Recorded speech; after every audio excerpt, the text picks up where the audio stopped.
What is up, everybody? It is Alex from Heavy New York calling from Zoom again, and this time, after a very, very long time, we return with Marc Hudson of the almighty DragonForce. It is great to be able to talk with you. Thanks for coming on the show today, man. Cool, man. No problem. Good to see you again, dude. It's been, you said since 17? 2017 on the tour with Once Human back in the summer of 2017. Like, this channel was, like, brand new at the time, so... Right, man. That's cool, man. Yeah, hopefully I'm a Awesome. better interviewer now than I was back then. But I'm sure you are. yeah, thank you. Well, that has yet to be seen. But it's so awesome to have you here because your new solo album, Starbound Stories, is absolutely awesome. This is a fantastic solo record. For people who haven't heard the full album yet, though, do you feel like that the first singles that we heard so far, such as The Siren, etc., is like maybe a good representation of this whole album, or is that just one little side of it? It's difficult to say. Like, there were so many songs that I wanted to be singles, and it was kind of I had to make an educated decision as to what kind of songs would kind of strike people first. Like Astrolive, we released that one first because it's very DragonForce-y, and a lot of people can probably relate to that and would want to check out the rest of the album listening to it. And Siren is more of a kind of poppier sounding song. But the whole album's so diverse. It was like, neither of these two songs really represent, the whole thing. But I think the next song that I'm doing, there's another video coming out, is that one does kind of capture the whole sort of energy of the album, I think. And that song is called Starbound Stories. Yeah. Well, it's funny you mentioned that too, because I feel like every song on this album does tend to play by its own rules. When you open up with "As the Twilight Met the Sea" and you end with "One More Sight of the Sun with You," it's a whole journey and there's so many different sounds and emotions and vibes. Was there at all a vision that you had in mind or a goal that you were trying to achieve with this, or was this like a very improvisational process? So I wouldn't say that there was like a particular goal that we had in mind, but it was myself and Shaz working on the songs. He's the main songwriter, and the kind of thing we were trying to go for was like a crossover of power metal and kind of Japanese influence music, like anime openings, that kind of stuff, and trying to capture the vibe of that and put it into power metal. So each song kind of went on its own course in the end. There wasn't anything kind of linking them all together apart from that one goal of trying to deliver that kind of experience that you have with the whole anime thing. Well, it's funny too when you mention like the anime thing, and with the collaboration of guys or G's or however It's Gize, apparently. I learned that by calling them guys for too long. Okay. Yeah. Okay, so I'm not the only one making that mistake. No. But I definitely see a lot of the Japanese influences in there. In fact, I was almost certain you were that I thought for a second that maybe Marty Freeman wrote the album in a way with his Japanese influences or whatnot. But being that this is a solo project, technically or theoretically, because your name is on the album and whatnot, is this a little bit more of a personal approach than what you were approaching with DragonForce in a way, where if people really wanted to get to know who Marc Hudson was, you recommend they start with this album as opposed to what we would hear previously? Yeah, I mean, it's definitely more personal because in terms of like creative control of the whole thing, my involvement with this has been so in depth compared to what it is with DragonForce, because DragonForce are obviously well established, and Sam is the songwriter, and most of the band don't really input anything apart from their own specific parts. Like vocally, I can suggest things and stuff, but this one definitely more personal because I had control over the artwork, the guests, the lyrics, the backing vocal arrangements, all those kind of things, and played some guitar on it too, so that was cool. But yeah, I think this is definitely a different side of me that people may not have seen from DragonForce, but there's still enough similarities there, I think, that people that like DragonForce will also like this. You have a very distinct voice. When I listen to The Power Within or Maximum Overload, Reaching into Infinity, or Extreme Power Metal, like I always could tell that it's you, and you put so much of like you really know how to take the spotlight in a vocal. Like I mean, DragonForce, yes. Herman manages to take the spotlight at times, then Sam, and then you. But with when it comes to this particular album, you've collaborated with some awesome people, like for instance our mutual friend Adrian of Seven Spires, which was a Hmm. freaking great track and whatnot. So when you're like singing with other people, do you kind of have to like be in the same sort of headspace or be in the same sort of mind frame lyrically and vocally to make it sound like you belong singing together on the track, or do you kind of like need to like let the other vocalists shine and kind of like do their own thing and sort of you do your own thing? Yeah, I mean, there's definitely an element of trying to complement each other for sure. But I think uh, specifically on this track with Adrian, as she's doing like the sort of screaming vocals that are behind my clean vocals, the two kind of go together anyway, because I don't know, when layered up, it just adds like an extra thickness to the whole thing. I think if it was more like a duet, then that would be something I'd have to take into consideration more. But the reason for asking her to be on that song was just that I knew that she would absolutely slay the lines that like needed to be slightly heavier. And also I know that she's kind of like she kind of dug the whole Castlevania theme of the song, so I was like, yeah, she's a perfect choice for that. You're a diehard Castlevania fan like I am. Yeah, but I'm a recent Castlevania fan. That's the thing. I never played the games until probably about 3 4 years ago. Uh, Um, I think I played like the Game Boy. I can't remember which one it was on that, but Symphony of the Night I recently played through like 3 times. Best game ever, and how amazing is that soundtrack? Ah, yeah, yeah, it's amazing. Dracula's Castle was just a bop. Yeah, yeah, like Yeah. the Tragic Prince, which is the name of the song that plays when you're like on the roof of the castle. Oh yeah, Yeah, yeah, yeah. Tell Herman that I'm requesting that he plays that. That's my song yeah. request. Nice. It's one thing though, because you have a vocal range and a real technique with how you sing melodically, but then you also have to factor in the lyrics as well. And I can't remember if I asked you this on the first time that I interviewed you, but when it comes to lyrics, and this could apply to both Dragon Force or this, do you always prefer to have music before you come up with lyrics, or has a lyrical idea maybe helped maybe dictate the direction of the sound? To be honest, I don't think I've ever had it where there was a lyrical idea that I had that was the starting point for anything. It's, I mean, sometimes you kind of end up writing the two together, like a melody, and you already have the words in your head that you know are just going to work. But for the majority of this album, it was a case of kind of making the lyrics fit melodies that were already there. And that's just the process, I think, of finding first what words would sound powerful and in what place, and then kind of working my way back from there. That's kind of how we approach the lyrics on this stuff. But yeah, normally music first. But depending on what the material could be about in a way too, because if you're singing stuff off of, the Power Within, versus if you were to play something off of like Valley of the Damned or Sonic Firestorm, you're the old vocalist from Dragon Force, or something personal as on the solo album, does it maybe resonate with you differently, or maybe do you like channel a different energy depending on what the song is about or what you're singing in general? Yeah, I mean, I think that yeah, if I can resonate, if I can really feel like the meaning of the song, I think the delivery is always more authentic. And because on this album I had such a hand in writing the lyrics, then kind of everything had more meaning to me than someone else's song, essentially.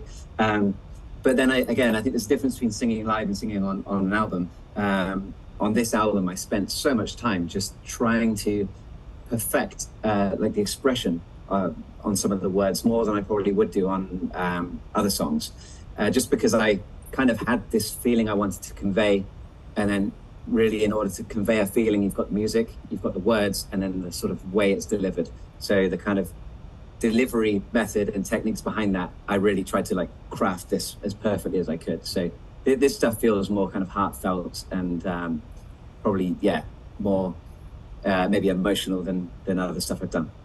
Well, I mean, you have a very, very impressive range, and I'm not trying to blow smoke by any means, but like I do on range wise, like I consider you up there with a Halford or a Dio, just the way that you're able to really achieve those high ranges in a way. It's very technically impressive, but your lyrics and your voice is also very emotional. And sometimes I notice that like emotions could kind of be counterintuitive in a way, where you can maybe lose yourself and then, you kind of get lost or you kind of lose track of where you are. So do you have to like find a balance between the emotional aspect of your voice and the actual technical aspect of your voice too?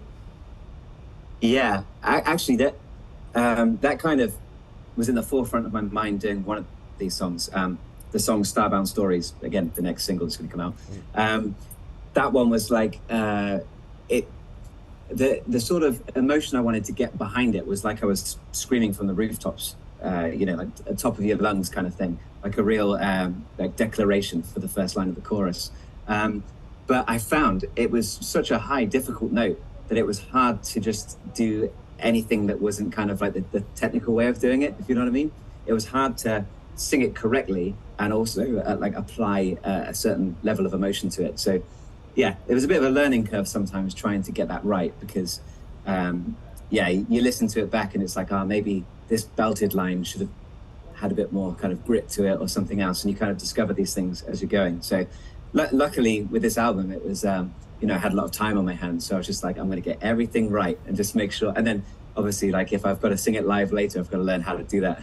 But yeah, it was a kind of like sculpting something basically, like until I got the sound that I really liked. And you mentioned too, like you working on this album, Starbound Stories, for a long period of time. Does It's kind of like two questions. One is what we're hearing on this in terms of structures and vocally. Is this how these songs were originally arranged in a way, or did they sort of change a lot over a span of time? Most of it stayed almost identical to how it was originally written. There were a few kind of ad lib lines that I added in later on just for effect because as good as the songs already were, there were a couple of moments I was like, this could be like a shining moment if I do something different here. So yeah, really they pretty much stayed exactly as they were written from start to finish. Just a couple of extra tweaks at the end. If you work on something for a long period of time, though, does it make it sort of like harder to sort of maintain the emotion that initially sparked the idea? Yeah, yeah. There's one song in particular that definitely had that. That was the song called "Stars," which is I think track 4. It's like the sort of acoustic kind of ballad song, and yeah, that song I approached it first in like my normal power metal way, which is basically just belt the whole thing out, but do it well, and hopefully it'll sound good. And then I kind of went back to it. I was like, no, this isn't working. It doesn't.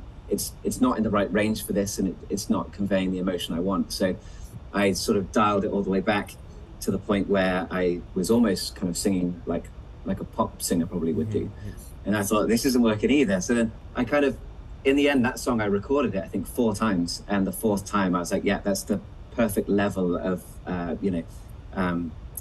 sort of the power metal belting versus the sort of more emotional sounding pop singing. But yeah, by the time the 4th time came around, I was like, oh, fuck this song. Like, I'm so done. Yeah. But I'm really glad that I stuck with it actually, because now I know I can sing like that. And I'm like, wow, that is a cool voice I could use for other stuff later on. And had I not gone through that whole process of discovering which one would fit that song best, I would never have known that I could do that. So it's always yeah. The ballads that are like the ultimate test of strength, right? That's it, yeah, because you've got to deliver it with power, but also it's got to suit the song. So it's a difficult balance to walk, I think. Yeah. Now this question is rather silly, but I have to ask it. What makes power metal power metal? Because I've interviewed Blind Guardian, I've interviewed Twilight Force, I've interviewed Sabaton, like a lot of those bands that have been categorized as that. And like power metal, because to me all music, whether it's DragonForce or it's R&B, gives me a sense of power. I think that there's power present in all good music.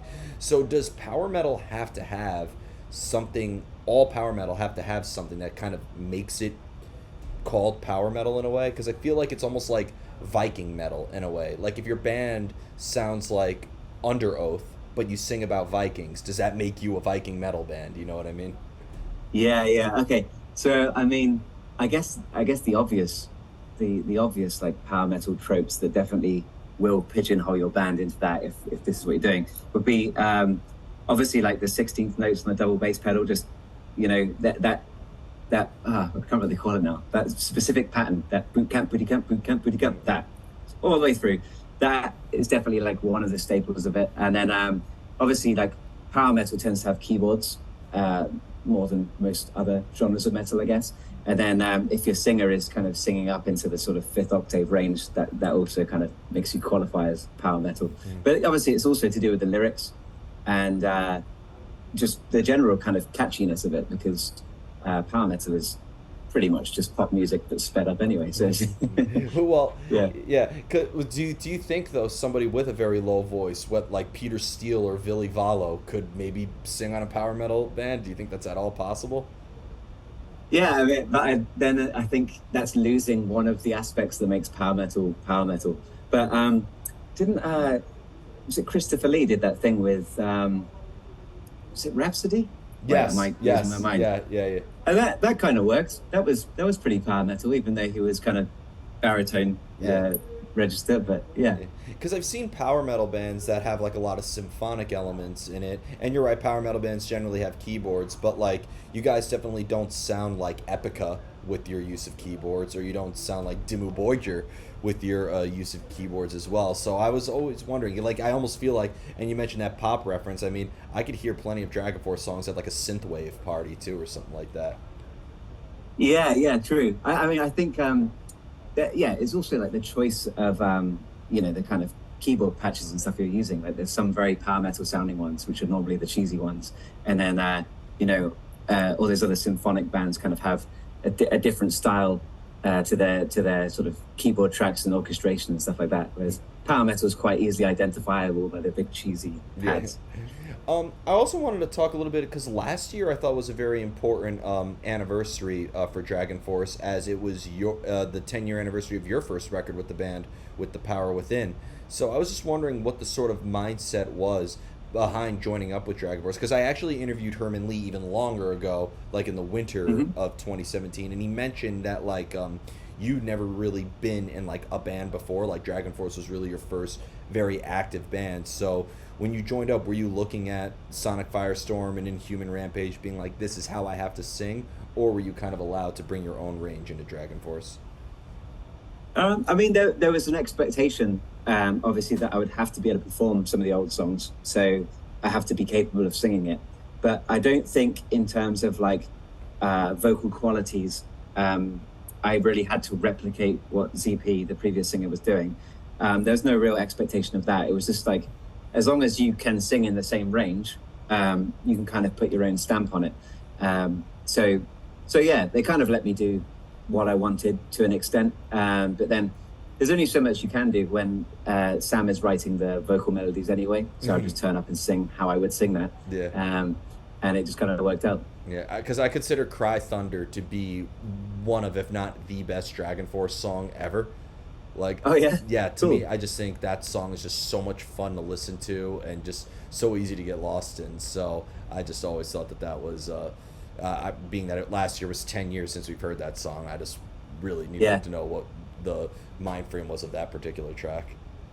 Yeah, actually, that track was the first recorded track that I sang in front of Herman and Sam in a studio. Oh, really? So yeah, it was kind of a weird thing. Because I got through various auditions and like a live audition with them singing a bunch of songs in a sort of rehearsal room. And then they wanted to just see how my voice translates onto an album. So they recorded me singing a couple of demos and stuff. And Cry Thunder was originally called King Arthur, like same number of syllables. Really? So yeah, there's going to be some shitty demo somewhere of me singing King Arthur. But yeah, so it was quite funny there because, yeah, that was like my first time ever actually, even like recording into a condenser mic. I'd never recorded anything. Wow. So yeah, it was a cool experience. But yeah, that song is like one that we play a lot. So for me, it's bordering on like when it comes in the set list, I'm like, for fuck's sake. 10 years of anything, you have enough of it. So. Fair enough. But that's very impressive too, though, like, because 9 times out of 10 when a band is looking for a new singer, like, they're looking for somebody who may have been in like previous bands or had that previous experience. It's just really cool that they gave a newcomer, and now like Marc Hudson is like a household name for power metal fans. So yeah, I mean, that's cool that they put their trust in me for that. But yeah, it was definitely, I think I think I sort of won them over with the live rehearsal thing. They're like, oh, it's probably going to be good. But it's funny that I had no actual recorded evidence of being good until that point. So yeah, it's Yeah. funny how that worked out. How are we doing on time? You got 10 more minutes? That's cool. I have exactly 9 minutes. 9 minutes. I'll make it 9 minutes, Nice. or it's free or something like that. But Cool. but because DragonForce, and I even see this with Starbound Stories as well, where like there's a lot of fantasy incorporated in it musically and lyrically as well. You've always had that sort of I think that's another reason, as you said, lyrical is what makes power metal power metal. But does your personal Yeah. life or your personal experiences ever become a subject matter that you like to address, or do you kind of prefer to use music as more of an escapism from your everyday life? I mean, are you talking like from a writing perspective, or yeah? So definitely on Starbound Stories, there's numerous songs that are 100% coming from personal experience. But I think part of the beauty of the genre is hiding behind some ambiguity in the lyrics as well. So there are some songs that Swan Song in particular, like quite a personal meaning behind it, but it's left open-ended enough for the listener to make their own meaning from it. But it's almost like it's snuck in there as like, this is what I'm thinking about, but I'm not telling you exactly what I'm thinking about. Whereas I think with normal kind of power metal, when you're singing about dragons and mountains, there's not really any way that that's coming from personal experience. So Has it ever served as an external metaphor? Because people have used your music to help them overcome hard times. I mean, whether it is working out or, I feel one reason why I do like Cry Thunder so much is because I feel like it is that sort of anthem to be like, if you're knocked down, get your ass back up. So has it ever been metaphorical in that sense? for sure. I mean, that's the thing. Whether or not the metaphor came from the writer or the listener is a different story, I guess. But there's definitely been some DragonForce songs where we've been thinking about the wider meaning of the whole thing, and that we might be singing about things being far away, but what it's actually about is this kind of thing. So yeah, with DragonForce, definitely a bit, and then I think with mine, like I really put some effort in along with Shaz, keyboard player, just to make sure that there was a lot of meaning in these songs, and we tried not to incorporate too many of those kind of cliche power metal lines in there. I mean, there's a few forevers and stuff like that, but you can't escape Forever, them. what is it? Like Forever, Rise, Suffer, Salvation. Yeah, there's always fires burning somewhere. Yep. Omen is definitely a track that's on its way, out the door. So it happens all the time. But That's it. yeah, There's only so many words you can use that will fit, and it's like you have to use some of them. yeah. Well, hey, you're a fan of Japanese music. I mean, I love the Japanese J-rock bands like Duran Gray or the Gazette or A9. I don't know what the Oh, hell cool. they're saying, but I don't think I've ever heard the same word said in any of their songs. So maybe sing in Yeah. Japanese. That's the thing. Like the final track on the album is in Japanese, and like there's one thing I really enjoy about that, and that's that when you're listening to a song that's sang in a foreign language, you make your own story up in your head about what it is they're singing about, unless of course you read the lyrics and have them translated or whatever. But I also kind of like that, like the idea that you can be so behind the melody that you're like, yeah, whatever they're singing about, this is really fucking cool, but you have no idea what it is, so you kind of fill the gaps kind of thing. My mom is from Germany, and she actually translated Rammstein's lyrics for me. And like when you Oh, really? listen to them in English, it's like, oh my god, these are awful. Like, I'm sorry, I love Rammstein, but like Yeah. those lyrics translated are terrible. It's like Google Translator would make it sound better. So it's funny that you say Yeah. that. Yeah, like why are they counting in every song? Yeah. But yeah. Have you ever thought about though making a power metal song, but with like very emo lyrics? Like, Yeah, I mean, to be honest, like I'm not against emo lyrics. Like when they're done well, they're done well. yeah. And I think there's quite a few similarities in a way, musically anyway. That would be quite cool. Yeah, that should be another project, like emo power metal. Emo power metal. I mean, just like with the melody of like, I'm not gonna try to butcher one of your songs, but like, my girlfriend left me, like just something like very powerful and triumphant, but Yeah, very yeah. sad. With the pronunciation of like, or the typical like in my heart, That like kind of like the way people used to sing like that. We may be onto something. Marc Hudson, the eyeliner edition. There you go. Yep. Yeah, we can all just have that like side parting or whatever. Yep. Yeah. And the final question I wanted to ask you is because both with this album as well as all the work you've done with DragonForce, both lyrically and musically, it's all together. It's just so well done together. And I've always thought that Herman and Sam, their guitar tones have their distinct elements from you, in a way.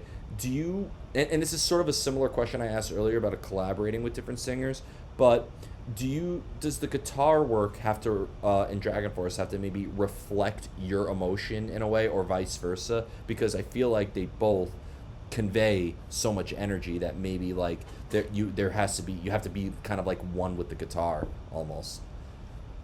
Yeah, there's definitely an element of that. I wouldn't say it's a huge factor in the whole thing, but sometimes, there'll be like some crazy guitar fills in between lines, and then you can't really have an unenergetic vocal line accompanying what they're doing on guitar. So I think a lot of the times that's definitely in mind as I'm singing it and as it's being written as well, that it has to be a kind of reflection of the other thing. You know what I mean? Because you can't be singing boring, low stuff without expression when there's all this shred going on. So it's got to be kind of just as, amped up and matching the energy as much as possible. And you succeed with that. So yeah, thanks. So before we go, I want to thank you so much for your time today, and most of all, thank you for this amazing solo record, and I can't wait for the rest of the world to hear it. Is there just anything else with DragonForce you'd like to promote, or your solo work? Like, I know you just announced, I believe today, the tour with Amaranth. Is there just anything else? Can we be expecting to hear this solo material on the road as well? The DragonForce tour is happening in the US October, I think. So that's all online now. But before this album drops, there's going to be another music video to sort of keep your eye out for. That should be coming out, I think, around the 23rd, and then the album comes out on the 25th. And I believe that DragonForce have a whole bunch of news that they're kind of waiting to share with everybody, but I'm not in a position to say what it is, but I think you'll all find out pretty soon. Yep. And you'll be able to find out how busy I'm going to be. Yeah, I can't wait. I just saw the announcement with Napalm Records too, and shout out to everybody at Napalm. Shout out to Sean and Carlos and Natalie and Bram and everybody at Napalm for what they do. Excited to see you guys on there. Awesome. Yeah. Cool. Thank you so much, everybody. We are here with Marc Hudson of DragonForce, the solo album Starbound Stories, out August 25th. Be sure to pick that up. This is Alex from Heavy New York, and we will see you next time.